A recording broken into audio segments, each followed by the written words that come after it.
Good day everyone! Today we will be discussing about rectilinear motion with variable acceleration. So let us proceed to what rectilinear motion is. Rectilinear motion is the movement of an object along a straight line. It is a one-dimensional motion, meaning the object can only move forward or backward along a single axis like the x-axis. From the word rectilinear motion, yung linear doon meaning straight. So doon pa lang malalaman na natin na yung motion or yung object moving, yung motion niya ay gumagalaw along a straight path or straight line. Yung object natin na gumagalaw along a straight line, it can either be forward or backward, up or down, left or right. Pero hindi siya nagka-curve, hindi siya gumagalaw pa-curve. Kasi pag gumalaw siya pa-curve, hindi na natin siya matatawag na rectilinear motion. Examples, a car driving down a perfectly straight highway, an athlete running a 100-meter sprint on a straight track, or an apple falling straight down from a tree. So makikita natin sa mga examples natin na to, lagi siyang may straight highway, straight track, straight down from a tree. Kasi nga, uulitin ko, kapag siya, yung motion natin, ay gumalaw na, or bumaliko na yung motion na yun, nag-curve na siya, hindi na natin siya matatawag na rectilinear motion. So, let us proceed with constant acceleration versus variable acceleration. Dito, i-discuss natin yung difference ng dalawa. Constant acceleration by definition is the velocity of the object changes at a steady uniform rate over time, while variable acceleration by definition is the acceleration itself changes over time, meaning velocity does not change uniformly. So, sa constant acceleration, yung speed natin, nag-change siya at a perfectly even predictable rate.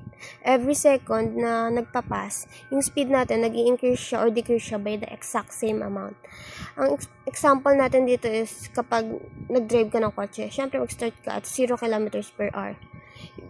Given na steady yung acceleration natin, yung speed natin, mag-hit siya at 5 km per hour at the first second, and then 10 at the second, and 15 at the third second. So, makikita natin nagka-climb siya at the exact same amount, which is 5 km per hour every time. So, magpo-proceed tayo sa variable. Dito sa variable acceleration, yung rate of speed niya, yung rate which you speed up or slow down is constantly shifting, pabago-bago. At first, pwedeng sobrang bagal, and then biglang bibilis, and then biglang hihinto, magbe-brakes. So, example natin dito is, yung syempre, yung speed nga natin nag-change unevenly. At first, same situation, kotse, nag-gain ka ng 2 km per hour at the first second, and then naging 10. Bumilis ka ng sobra. And then, yung ginain mo at the third second is 1 km per hour na lang. Doon makikita natin sa example na yan, pabago-bago yung ating acceleration. So, yung constant acceleration, yung equation na ginagamit natin dyan is standard kinematic equation. Samantalang sa variable acceleration, ginagamit natin dyan is calculus, yung differentiation and integration para ma-solve natin yung variable acceleration. Sa constant acceleration, ang example natin is a ball drop in a vacuum accelerating uniformly due to gravity, which is yung gravity natin is 9.81 meter per second squared. So, bakit natin siya tinawag na constant acceleration example? Kasi, ang acceleration na nag-act dito sa ating ball is yung gravity, and yung gravity is fixed siya. Hindi siya nababago, kaya constant acceleration siya. Given na siya. Sa variable acceleration naman, ang example natin is a rocket launching into space where acceleration increases as fuel is burned and the rocket gets lighter. So, dito sa example na to, imagine, yung rocket umaangat. Habang umaangat siya, yung gas niya, syempre, nagbabawas siya ng gas.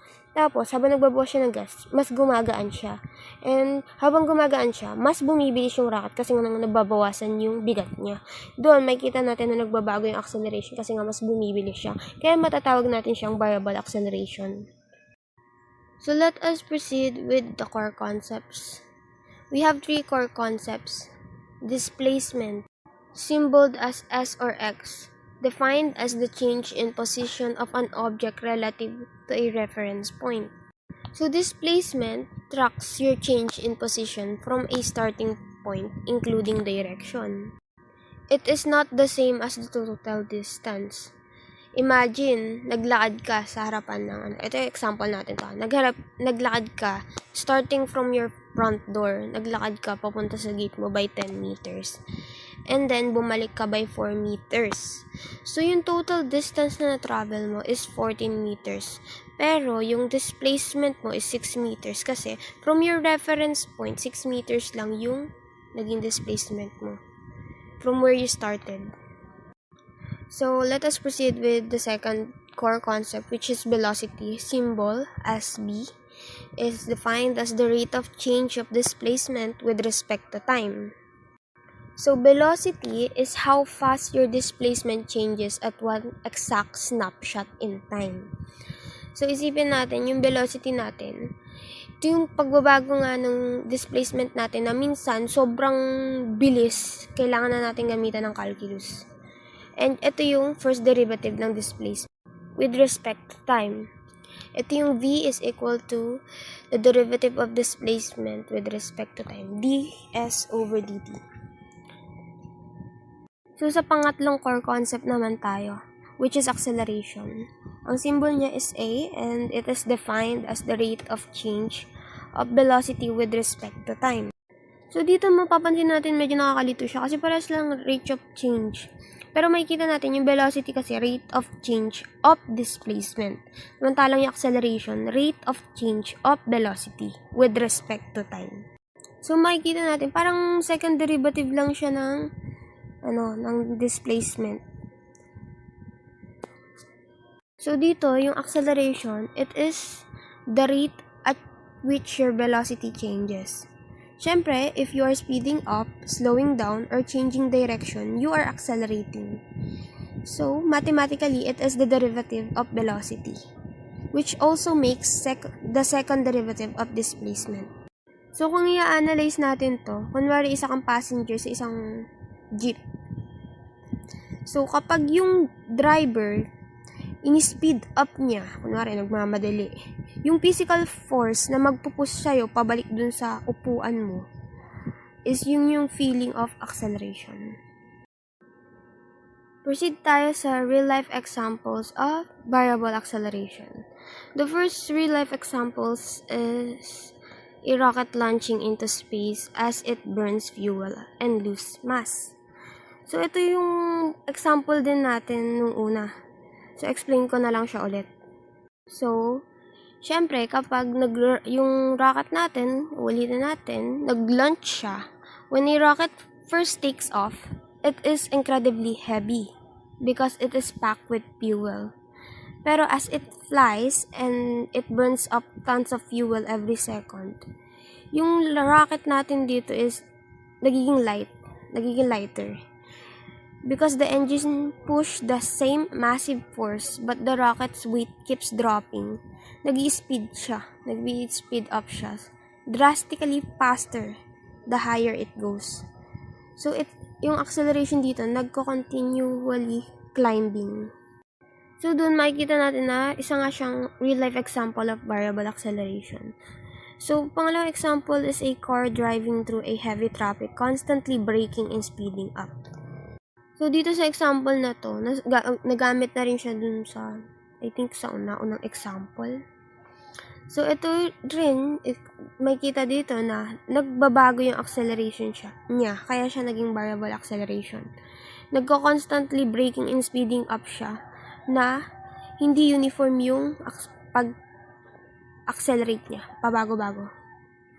Tapos, third example natin is a skydiver falling through the air before reaching terminal velocity due to changing air resistance. So, makikita natin, bakit yung naunang examples, gravity rin naman yun, na parang with gravity. Pero siya, constant acceleration. Dito kasi sa skydiver, falling through the air, meron na tayong tinatawag na air resistance. So, may nag-a-act ng iba pang force sa kanya na nagkukos ng variable acceleration. So, importance of studying variable acceleration. Bakit nga ba siya importante? So, studying variable acceleration is important because real-world motion rarely follows constant rates. So, makikita natin, katulad nga nun sa nauna nating yung real life examples niya, mostly variable acceleration siya. Pabago-bago, hindi siya laging constant. And yun naman talaga yung nangyayari sa mundo. Hindi siya laging at the same or perfectly the same palagi. Lagi siya nagbabago. So, it equips engineers, scientists, and analysts with the calculus tools. Siyempre, kailangan natin, pag inaano natin yung variable acceleration, kailangan natin ng calculus tools needed to model and predict complex changing systems, enabling advancement in vehicle design, robotics, energy, efficiency, and safety. So, proceed tayo sa problem solving.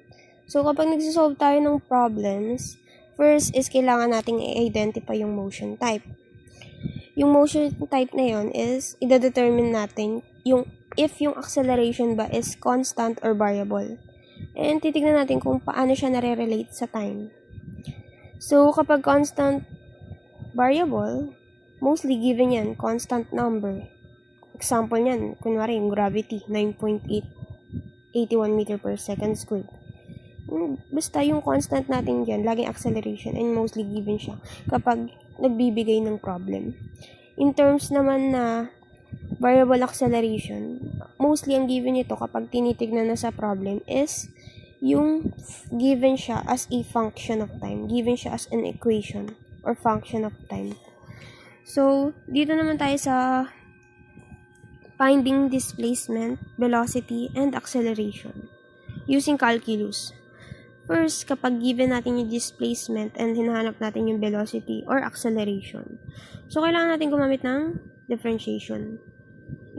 Isipin natin parang ladder lang siya. So, displacement, siya yung nasa tuktok ng ladder, and then, pababa, V, yung velocity, and then yung A, yung nasa pinakang ibaba ng ladder. Kailangan mo lang bumaba.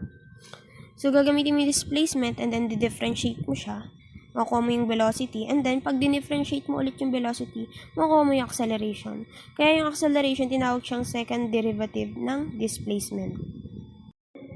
So, dito naman sa finding displacement using integration, displacement, velocity, and acceleration using integration. Kumbaga, kabaliktarin lang naman siya nung nauna, yung differentiation. Ang given naman dito, mostly given siya at first, is acceleration. And kailangan natin kunin yung velocity. Kailangan natin integrate yung acceleration para makuha natin yung velocity. And then, integrate ulit natin yung velocity para makuha naman natin yung displacement. So, literal na kabaliktaran lang siya. Usipin na lang natin ladder. Ladder siya. Kumbaga, yung differentiation, nag-start siya from displacement, papuntang velocity, pababa. Pababa siya, papuntang velocity.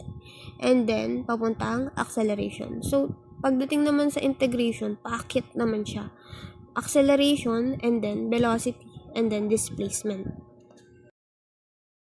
So una, ano ba ang velocity? Yung velocity ay nagsasabi sa atin kung gaano kabilis nagbabago ang posisyon ng isang particle over time.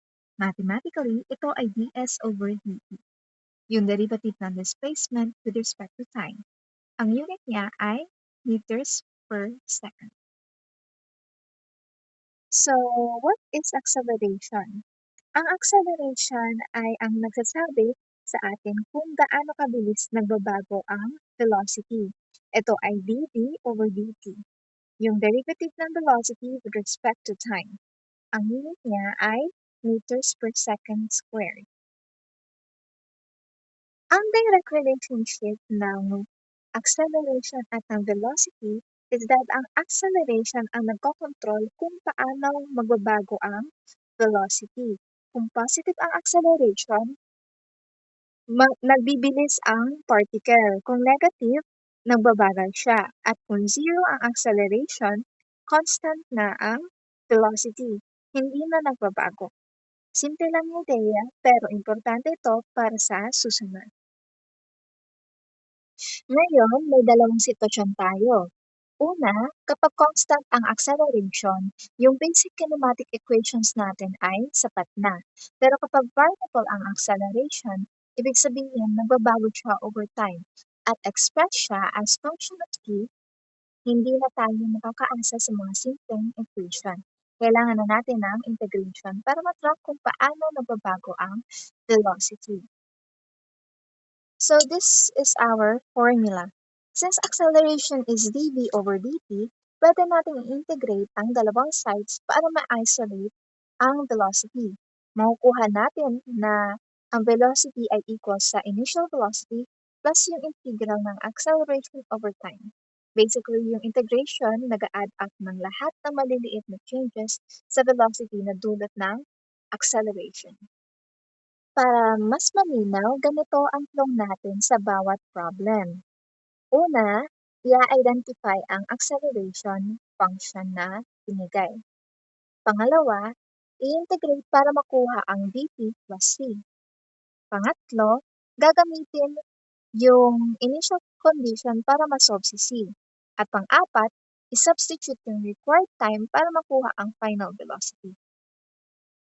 So let's talk about c. Pagka-integrate natin ng acceleration, laging may lumalabas na constant of integration na tinatawag nating c. Hindi natin alam ang value nun, basta-basta. Kailangan natin ng initial condition para ma-solve siya. Yung initial condition ay yung known velocity sa isang specific time. Usually, binibigay ito sa problem. Like, at t is equal to 0, v is equal to 5 meters per second, mga ganon. Yun ang gagamitin natin para makomplete ang velocity function. Sample problem number 1. A particle moves along a straight path with an acceleration of at is equal to 60 minus 4 meters per second square. If the initial velocity is 3 meters per second at t is equal to 0, find the velocity equation at the velocity at t is equal to 4 seconds. Okay, so sa problem number 1, binigay sa atin na at is equal to 60 minus 4 meters per second squared. At yung initial velocity ay 3 meters per second at t is equals to 0. So, i-integrate natin yung acceleration. Yung integral ng 60 ay 3t squared at yung integral ng negative 4 ay negative 4t. Dahil t is equals to 0, ang initial condition natin, yung initial velocity na 3 meters per second ay directly natin magiging constant. So, yung velocity function natin ay vt is equals to 3t squared minus 4t plus 3. Para makuha yung velocity at t is equals to 4 seconds, isa-substitute lang natin. 3 times 16 minus 4 times 4 plus 3. Yan ay 48 minus 16 plus 3 equals 35 meters per second. Yun ang ating final answer. Sample problem number 2. The acceleration of an object is given by at is equals to 2t squared minus 3t meters per second squared. At t is equals to 1 second. The velocity is 4 meters per second. Find the velocity function at the velocity at t is equals to 3 seconds. So sa second problem, at is equals to 2t squared minus 3t meters per second squared. Yung initial condition ngayon ay at t is equals to 1 second. V is equals to 4 meters per second. Hindi na t is equals to 0. So, kailangan nating mag-extra step para masolve si c. Pagka-integrate, v is equals to 2/3 t cubed minus 3/2 t squared plus c. Ipa-plug in natin si t is equals to 1 at v is equals to 4. Makukuha natin c is equals to 29 over 6. So, complete na yung velocity function natin. Sa t is equals to 3 seconds, isa-substitute natin 18 minus 13.5 plus 4.833, approximately 9.33 meters per second ang ating final answer. Sample problem number 3. A body experiences an acceleration of 8t is equals to 8 minus 2t meters per second squared. The body starts from rest at t is equals to 0. Find the velocity function and determine the time when velocity reaches 12 meters per second. So sa last problem, yung acceleration natin ay 8 minus 2t meters per second squared at nagsisimula ang particle from rest. So, ang initial velocity natin ay equals to 0. Pagka-integrate, Vt is equals to 80 minus t squared. Ngayon, hindi tayo naghahanap ng velocity sa specific time. Hinahanap natin kung kailan magiging 12 meters per second ang velocity. So, isiset natin yung equal sa 12. So, 12 equals 80 minus t squared. I-rearrange natin. So, t squared minus 80 plus 12 equals 0. Ipa-factor natin. T minus 2 times t minus 6 equals 0. So, t is equals to 2 seconds at t is equals to 6 seconds. So, bakit dalawa? Kasi nagbibilis muna ang particle. Dumaan sa 12 meters per second. Yun yung t is equals to 12. Nag-peak ang velocity. Then, nagbabagal na. Dumaan ulit sa 12 meters per second. So, sa t is equals to 6, both are valid answers. So, dito tayo sa relationship between velocity and position. So, by definition, velocity and position are closely related in physics. Position tells the location of an object relative to a reference point, while velocity describes how fast and in what direction the object's position changes over time. Um, this means that velocity and position are directly linked. You can't understand one fully without the other. Position only tells us where something is, but in velocity, it tells us how that location is changing over time. And where it is also stated here that velocity is the rate of change of position. So, related talaga sila. So, hindi magkakaroon ng velocity if walang position and vice versa. And if the velocity is positive, the object's position increases. If the velocity is negative, the object's position decreases. By knowing the velocity of an object, we can determine its position at any given time. So, if velocity is positive, the object moves forward or away from the starting point. If negative naman, it moves backwards or rather closer. This relationship lets us calculate exactly where an object will be at any time just by knowing its velocity. Moving on to the next slide. Now, we're at the formulas for velocity and position. So, nakikita naman dito sa slide which is ito yung mga formula. Formula for velocity is v v times equal to dx over dt in where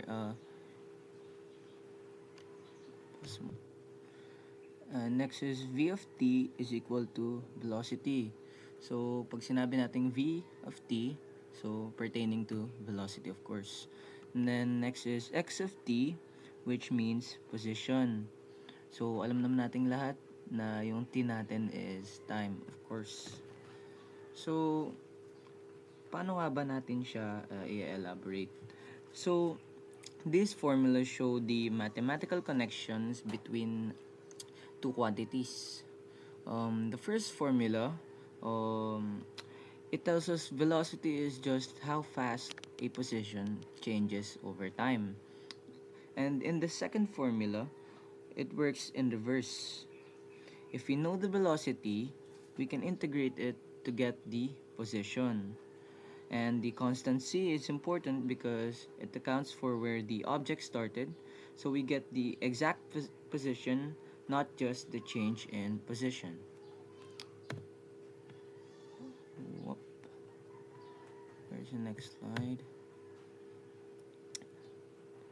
Ito naman sa position formulas. So, x of t is equal to integral sign of v of t dt plus c. So, sinabi ko nga, solving, require natin yung constant c. I've already discussed this, but,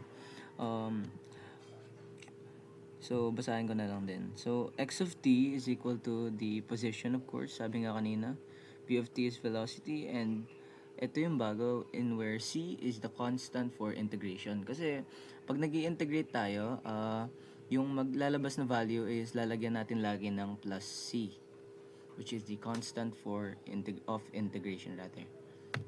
Next is the step-by-step procedure on how to find position from velocity. So to find position from velocity, first you need to write the given velocity equation. Next is integrate the velocity with respect to time. So dito, integration reverses or rather kabaliktaran to ng differentiation.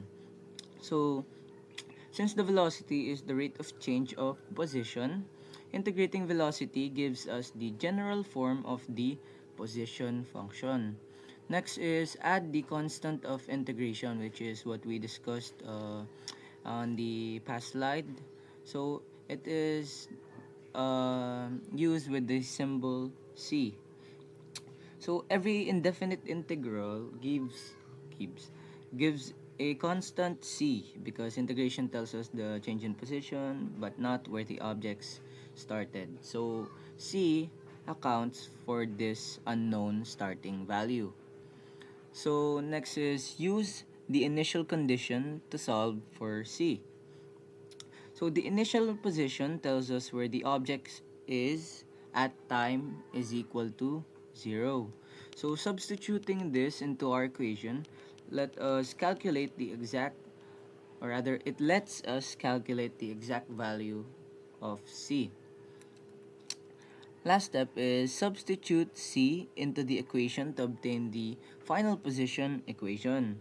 So once we know C, we replace it in the formula and now we have a complete equation that gives us the exact position of the object at any time we choose. So this method also allows us to determine the object's position at any time. Next slide. Now, moving on to displacement and position. So, position is the location of an object relative to a reference point. Displacement is a change in position of an object. So, sabi nga dito is yung formula is delta x is equal to xf or rather final position minus xi or initial position. So, dito nga is ini-indicate nga na yung mga meaning ng each symbol or rather functions. So, delta is x is the displacement, the xf is the final position, and the xi is the initial position. Displacement also tells us how far and in what direction an object has moved from its starting point. So, the key difference between position and displacement. So, position gives the specific location of an object, while displacement only measures how much its position has changed. Using the formulas, we can easily find how far the object moved from its starting point, regardless of the path it took. This also helps us understand not just where it is, but how far it has traveled overall. Next slide. So now, i-apply na natin yung mga initial conditions. So after integrating the velocity equation, a constant of integration or C is added. To determine C, use the given initial position. Example is x of 0 is equal to 3 meters. So substitute t is equal to 0 kasi nga sabi kanina 'di ba x of t, so t is time. So isa-substitute natin yung 0 which is time sa equation to solve or rather to get tc or constant of integration. So, that gives us the complete position equation. Now, punta na tayo sa, or rather, pag ngayon na-discuss na natin yung mga kailangan nating malaman is, punta na tayo sa problem solving. So, ang problem natin is, a particle has the velocity equation, v of t is equal to 6t plus 4. Then the initial position is x of 0 is equal to 3. So, find the position equation and the displacement after 4 seconds. So, ang given natin is v of t. So, rewrite muna natin yung given, sabi nga kanina, is equal to 6t plus 4. X of 0 is equal to 3 meters. Next is time na given is 4 seconds. So, ang required formula natin for position naman is x of t is equal to the integral sign of v of t dt plus c. Then sa displacement is delta x is equal to x final position minus initial position. Then dito na tayo sa solution natin. So, integrate the velocity. So, integrate na natin yung given na velocity using the formula. So, x of t is equal to integral sign 6t plus 4 dt. So, alam naman natin na pag in-integrate natin itong dalawa, so 6t, magkakaroon tayo ng plus 1 sa ating exponent, then over the exponent na na-addan na natin. So, which is 2. So, yung 60 natin, magiging 6t squared over 2. Then, magiging 3t squared. Then, sa 4 naman is, of course, pag in-integrate natin yung constant is magkakaroon na siya ng variable na t. Then, wag natin kakalimutan yung plus c. Lagi yon pag nag-integrate tayo. Never forget t plus c. So, now apply the initial condition as x of 0 is equal to 3. So substitute na natin yung value ng t, which is 0, dito sa na-solve natin na equation. So, sa 3t, which is 3 of 0 squared plus 4 times 0 plus c is then makukuha natin yung value ng c if ta-transpose lang natin tong dalawa. So, c is equal to 3. Next is the position equation. So, x of t is equal to, ito nga yung nakuha nating equation. Ito na yung full equation rather, which is, isa-substitute na natin yung value ng c, which is 3. So, x of t is equal to 3t squared plus 4t plus 3. Next is find the position at t is equal to 4 seconds. So, mababago na. So, hindi na natin gagawing x of 0. Magiging x of 4 na tayo kasi nga binigyan na tayo ng given na time, which is 4 seconds. So, dito is substitute na natin siya sa equation.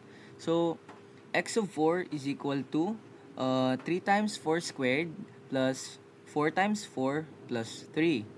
So, 4 squared is magiging 16. So, 3 times 16, then 4 times 4 is 16, then plus 3. So, ang magiging huli nating i-add is 48 plus 16 plus 3 is equal to 67. So, ang ating position is 67 meters. So, fa-find naman natin yung displacement natin. So, sa displacement is delta x is equal to, so as I was saying, delta x is equal to 67 minus 3. So, ang formula natin ng displacement, di ba nga is delta x is equal to final velocity minus initial velocity, which is ang nakuha nating final velocity is 67 meters. Then, minus natin yung 3 na initial velocity natin, then we'll get the 64 meters. So, ang displacement natin is 64 meters. So, mga final answers natin is position ng equation, which is ang nakuha nating equation is x of t is equal to 3t squared plus 4t plus 3. Then sa position at 4 seconds, nakuha natin yung final velocity na 67 meters. Then lastly is the displacement after 4 seconds is ang nakuha natin is 64 meters. So that sums up my part of it. So moving on to the next reporter. So, after discussing the important concepts and relationships in rectilinear motion with variable acceleration, We will now focus on how these concepts are applied in solving complete motion problems. But before tayo mag-proceed sa actual problem solving, let us first review the important motion variables involved. So, the first variable is displacement. It is represented by S. So, displacement refers to the change in position of an object. In simple terms, it tells us how far and in what direction an object has moved from its initial position. The second variable is velocity, represented by v. So, velocity is the rate of change of displacement with respect to time, meaning it tells us how fast the position of an object changes. Lastly, we have acceleration, represented by a. Acceleration is the rate of change of velocity with respect to time. It tells us how the velocity of an object changes as time passes. So, these three variables are connected with each other. Mahalaga na maintindihan natin yung relationship nila because in solving motion problems, kailangan natin malaman kung anong relationship or process ang gagamitin depende sa given information at kung ano yung kailangan nating hanapin. So, alam na natin kung ano yung three variables, so now let us look at the relationship. So, if the given is acceleration and we have to find for velocity or displacement, we use integration. If you integrate the acceleration function, makukuha mo yung velocity function. Then if you integrate the velocity function, makukuha mo naman yung displacement function. Paano naman kung ang given ay displacement? So instead of integration, we're going to use differentiation. So pabaliktad naman siya. We get velocity by taking the first derivative of the displacement function, then we can get acceleration by taking the derivative of the velocity function. Sa madaling salita, ang importante sa solving ay malaman muna kung anong variable ang given, anong variable ang hinahanap, and kung anong relationship nila.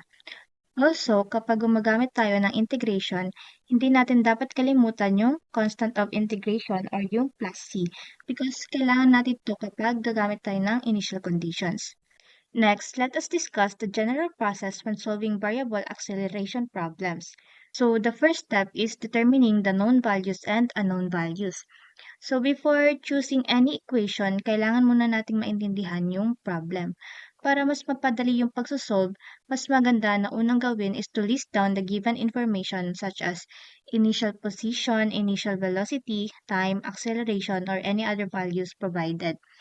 After that, we identify kung ano ang pinapahanap.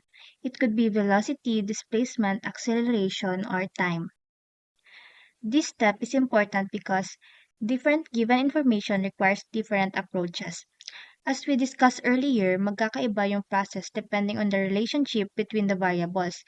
Kaya kailangan natin munang malaman kung ano yung values na meron tayo and ano yung kailangan natin hanapin bago magsimulang mag-solve.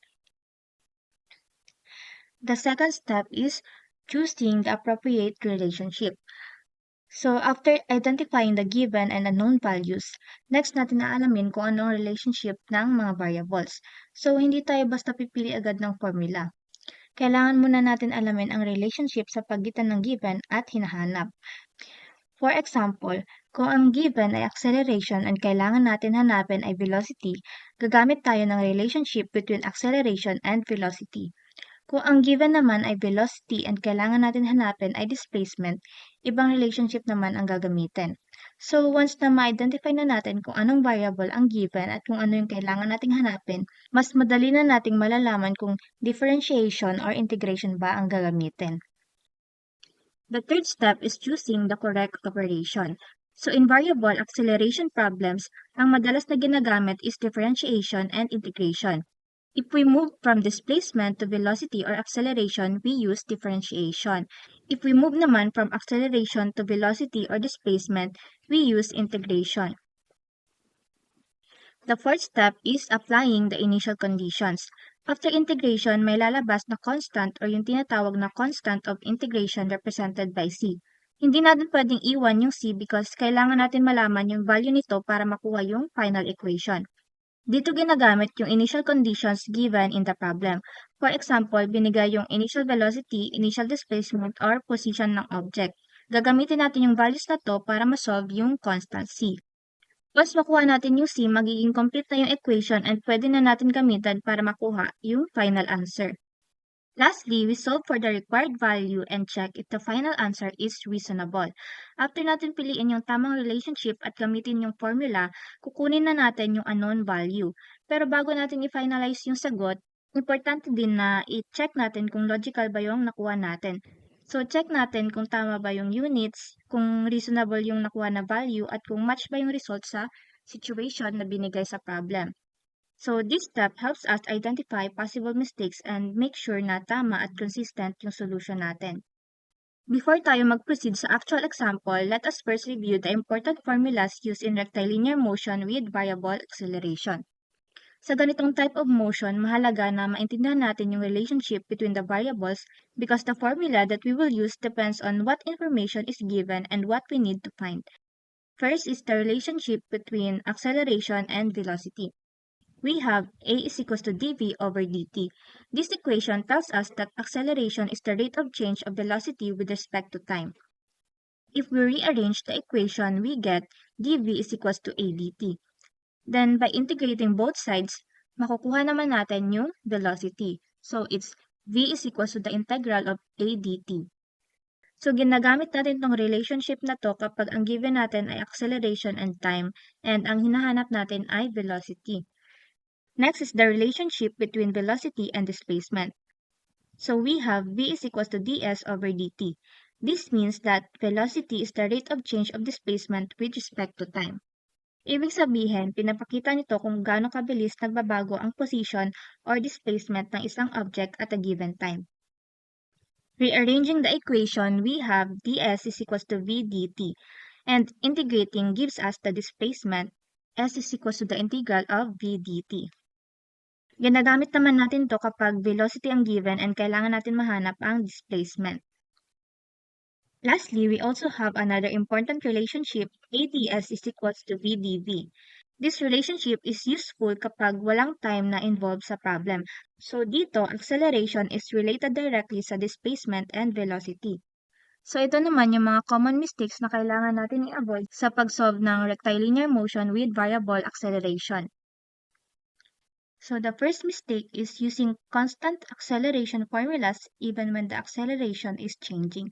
So yung mga equations like a is equals to u plus at or s is equals to ut plus 1/2 at squared, hindi natin siya ginagamit sa problems with variable acceleration. Ginagamit lang natin yun kapag yung acceleration is constant. The second mistake is forgetting the constant of integration. So, pag nag-i-integrate, marami ang nakakalimot na maglagay ng constant or yung plus c. Dahil doon, kapag nag-apply na ng initial condition, mali yung nakukuhang value. The third mistake is confusing distance and displacement. Although related sila, they are not always the same. Ang distance is the total path traveled by an object, while displacement is the change in position or the straight line difference between the starting point and ending point. Kaya dapat careful tayo sa paggamit ng terms dahil magkaiba sila kahit pareho silang related sa movement ng object. Other common mistakes include incorrect use of integration limits and errors when separating variables. Minsan, kahit tama yung formula, nagkakaroon pa rin ng error dahil mali yung substitution or computation. Kaya important na check natin bawat step, especially yung initial conditions, units, and kung reasonable ba yung final answer based sa given problem. Now, let us apply the process that we discussed through a sample problem. So, a body moves such that its acceleration is given by a is equals to 3t plus 2 meters per second squared. If the initial velocity is 4 meters per second and the initial displacement is 10 meters when t is equals to 0, find the velocity function, the displacement function, the velocity, and displacement of the body at t is equals to 5 seconds. So, before tayo mag-solve, identify muna natin yung given and unknown values. Makikita natin na ang given dito ay acceleration, initial velocity, and initial displacement.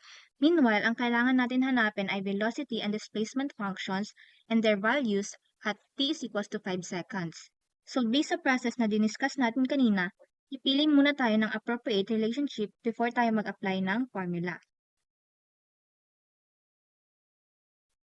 First, hanapin natin yung velocity function.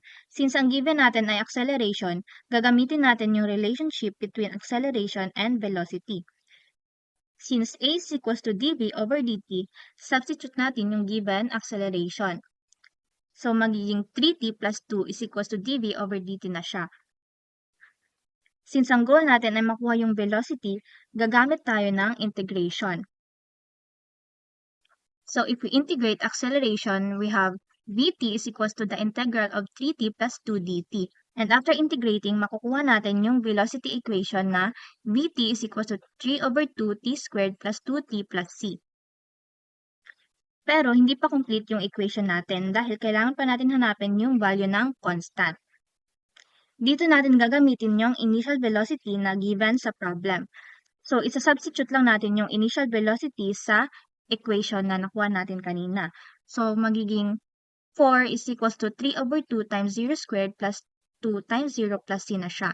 And if we solve that, 3 over 2 times 0 squared is equals to 0. Tapos yung 2 times 0 is equals to 0. So, ang matitira na lang ay 4 is equals to c. And ayun na yung value ng constant. So, para makuha yung velocity, ang equation na natin ay vt is equals to 3 over 2t squared plus 2t plus 4. Next naman, hanapin natin yung displacement function. Since nakuha na natin yung velocity equation, gagamitin naman natin yung relationship between velocity and displacement. So, v is equals to ds over dt. So, isubstitute lang natin dito yung value ng velocity na nakuha natin kanina. So, magiging 3 over 2t squared plus 2t plus 4 is equals to ds over dt na siya. And then, after that, i-integrate lang ulit natin. So, st is equals to the integral of 3 over 2t squared plus 2t plus 4 dt. And if we integrate that, ang makukuha natin ay s is equals to 1 half t cubed plus t squared plus 4t plus c. Again, magkakaroon tayo ng constant of integration. Gagamitin ulit natin yung initial condition na given sa problem. So, this time, yung initial displacement naman yung gagamitin natin para makuha yung value ng constant. So, tulad kanina, isubstitute lang ulit natin. So, magiging 10 is equals to 1 half times 0 cubed plus 0 squared plus 4 times 0 plus c. Then, 1 half times 0 cubed is equals to 0. Tapos yung 0 squared is equals to 0. And 4 times 0 is equals to 0. So, ang matitira lang ay 10 is equals to c. So, ayun na yung value ng constant. So, ang magiging equation na natin for displacement is s is equals to 1 half t cubed plus t squared plus 4t plus 10. So, for the final step, isa-substitute na natin yung given time na t is equals to 5 seconds sa velocity and displacement equations natin. So, substituting the given time to our velocity equation, we have v is equals to 3 over 2 times 5 squared plus 2 times 5 plus 4. And kung i-compute natin siya, ang makukuha nating value for velocity is equals to 51.5 meters per second. So, sa displacement naman, ganun din yung gagawin natin.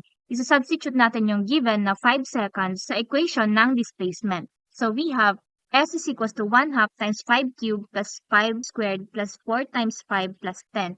Kung i-compute natin yan, ang makukuha nating sagot ay s is equals to 117.5 meters.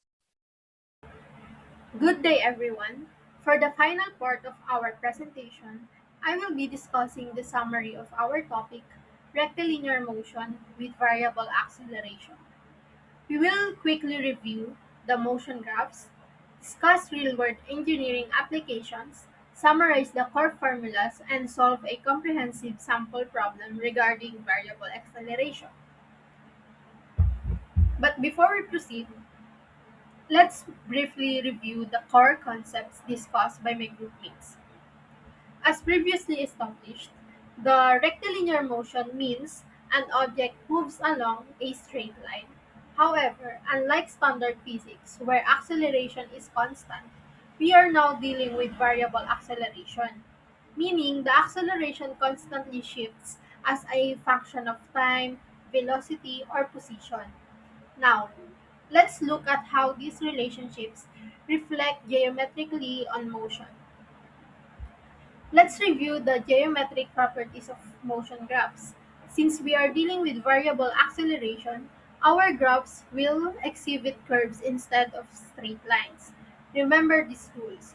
The slope of ST graph is velocity, For the VT graph, the slope is acceleration, while the area under a curve is the displacement. Lastly, the area under the AT graph represents the change in velocity. Okay, so next, let's discuss the engineering applications of variable acceleration. Sa real world mechanics, sobrang rare ng constant acceleration. But we have here two engineering applications example, and the first one is aerospace engineering, particularly sa rocket propulsion. Gagamitin natin ang formula under A equals net force over mass kasi habang umaakyat ang rocket, mabilis na nasusunog or nababawasan yung mast or fuel ng isang rocket. Dahil lumiliit yung mass, ang acceleration ay natural na tataas ng tataas. Additionally, nakakaranas din ang rocket ng variable atmospheric drag o paiba-iba ng pwersa ng hangin habang tumataas to sa atmosphere.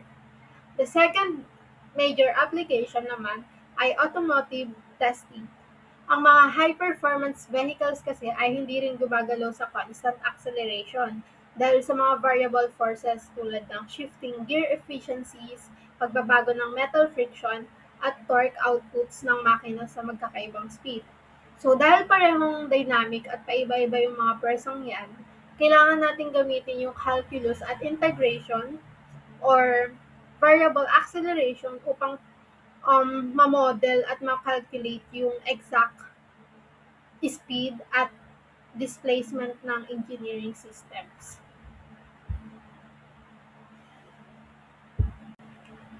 Okay, so let's proceed with these core formulas for variable acceleration. So since our acceleration here in our topic is changing, hindi natin pwedeng gamitin yung mga nakasanayan nating constant kinematic formulas. We must use this derivative and integral calculus relationships. Like first one is velocity equals ds over dt, which means velocity is the derivative of position with respect to time. The second one is acceleration equals dv over dt, which means naman acceleration is the first derivative of velocity with respect to time. And the third one is ATS equals VdV, which means ito yung tinatawag nating coordinate free or time independent identity. We only use this kapag the acceleration ay given as function ng displacement or velocity para ma-bypass or hindi na natin kailangan gamitin yung variable ng time. And also remember, kung ang acceleration ay binigay bilang function ng time, velocity, or displacement, gagamit tayo ng integration upang mabaliktad natin yung mahanap na exact position at velocity ng particle. Okay, so now let's apply these concepts naman to an actual problem sample. So we have here a problem said a particle moves along a straight line with a variable acceleration value of 60 in meter per second squared, where the time is the in seconds. The particle starts from rest at the origin na s equals 0, v equals 0, at t equals 0. Determine the velocity of the particle when it has traveled a displacement of 9 meters. So, ang isang particle daw ay moving sa isang straight line with a variable acceleration na 60 meter per second squared. Nagsimula daw siya from rest at the origin. Ibig sabihin, ang initial conditions natin ay 0. Sa time, meron tayong displacement na 0, velocity na 0. Ang hinahanap natin dito ay velocity kapag ang narating na displacement ay 9 meters. So dahil ang given acceleration ay isang function ng time, pero displacement ang target natin, hindi natin pwedeng i-direct. Dadaan muna tayo sa paghanap ng velocity in terms of time. So, gagamitin natin yung formula na A equals dv dt or dv equals A over dt.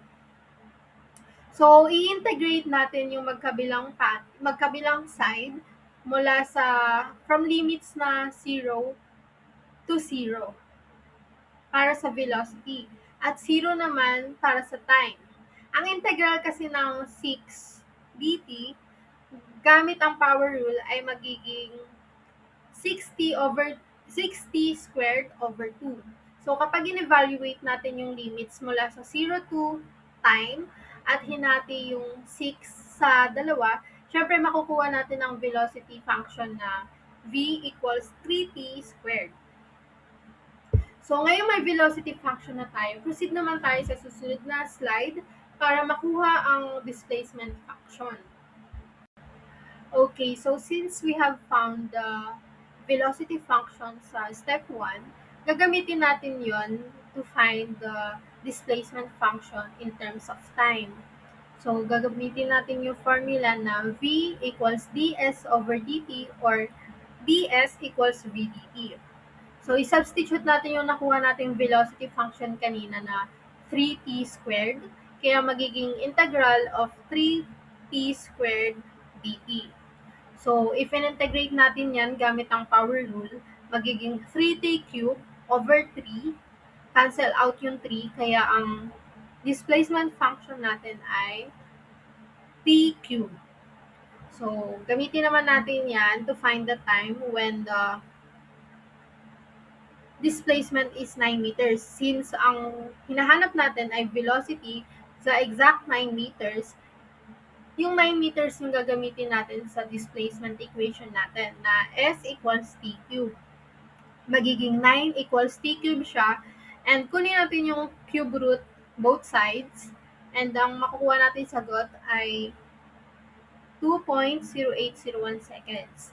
So, since we have the value of time na, gagamitin naman natin siya sa velocity function na nakuha natin sa step 1 na v equals 3t squared.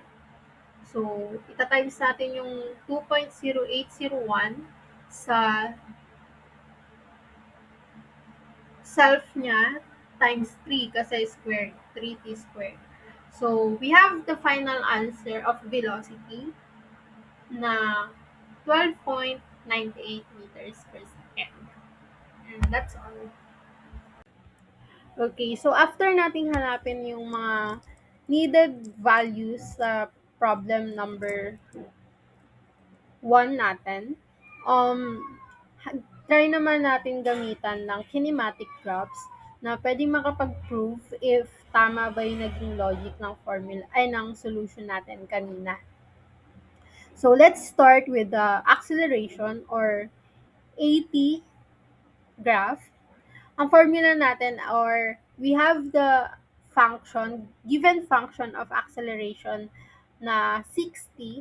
So, dahil normal na variable lang naman yung t, ang drawing niya sa graph ay straight line lang or diagonal. Meaning, bawat seconds, lalong bumibilis yung hataw ng isang particle.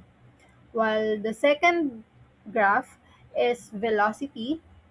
Nung in-integrate natin yung acceleration kanina, naging v equals 3t squared yung formula natin, yung nakuha natin. So, dahil may squared yung t, ang line niya, yung straight line niya diyan kanina sa acceleration, so, syempre, mas naging curvy na siya or parabolic.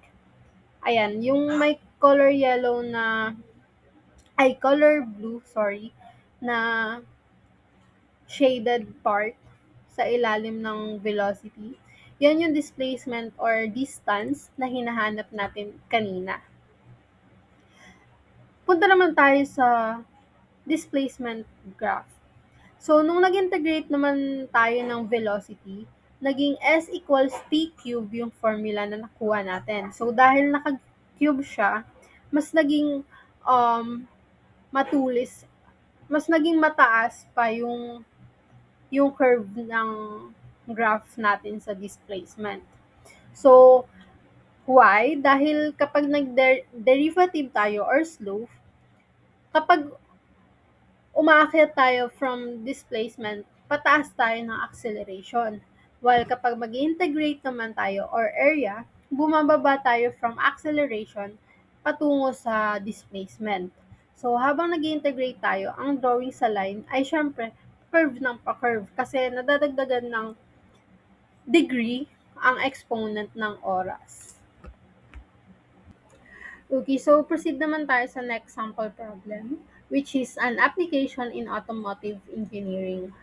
So, sabi sa problem, an experimental electric car undergoes an automatic braking test.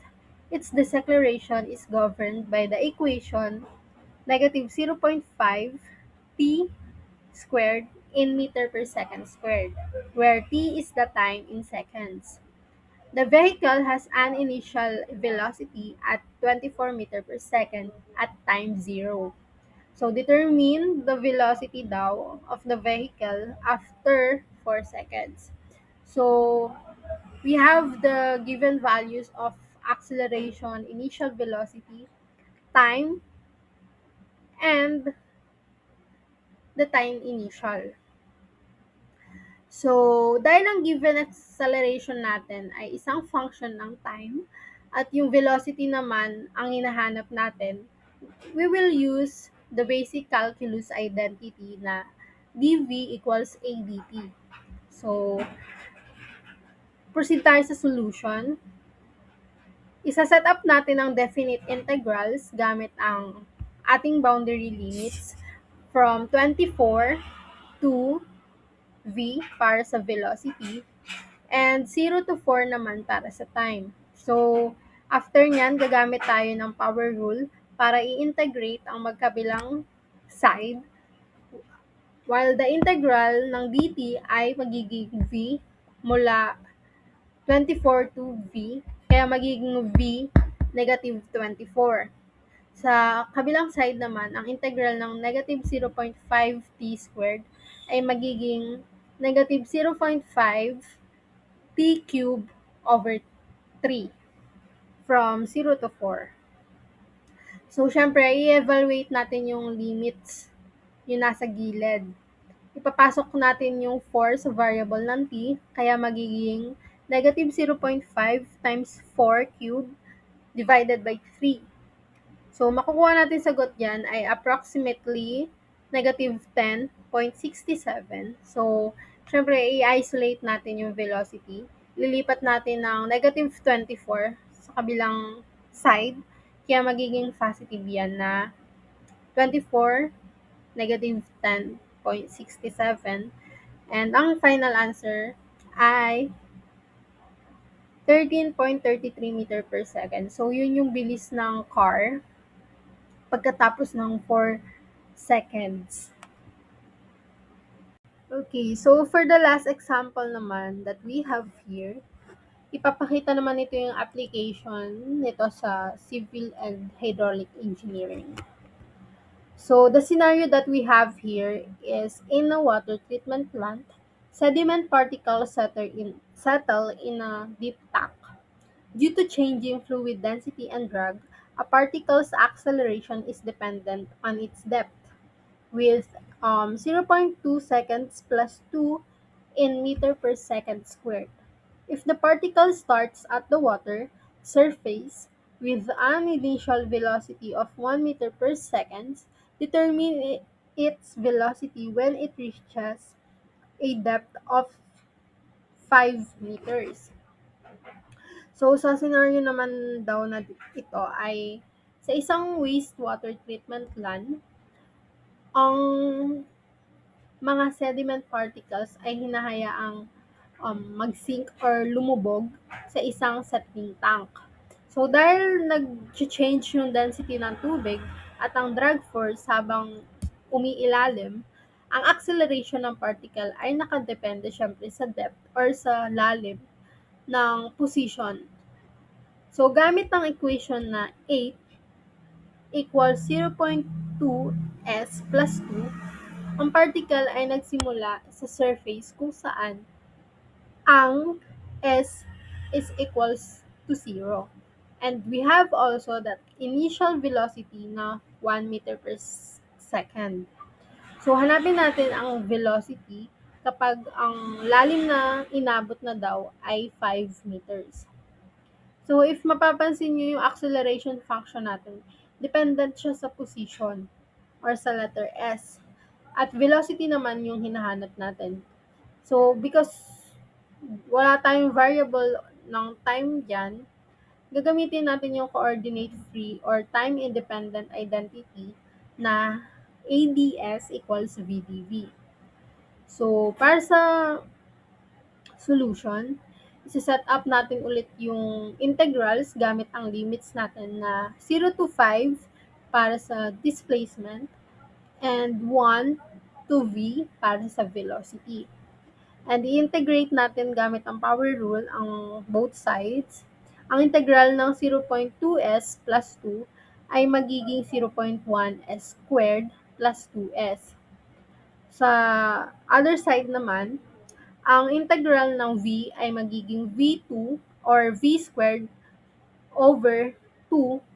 So, evaluate natin yung limits or ipapasok natin yung 5 sa mga variable ng s.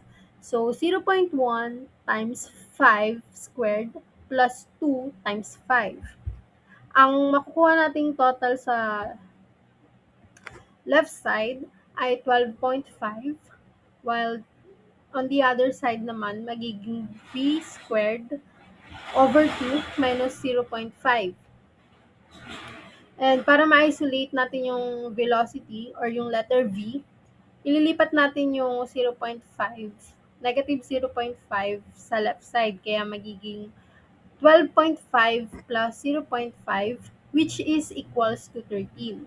So, pagkatapos natin i-multiply yung buong equation sa 2, para matanggal yung denominator, magiging v squared equals 26 naman. So, syempre, kukunin lang natin yung square root ng 26 para mawala yung squared sa b. Ang makukuha natin final answer ay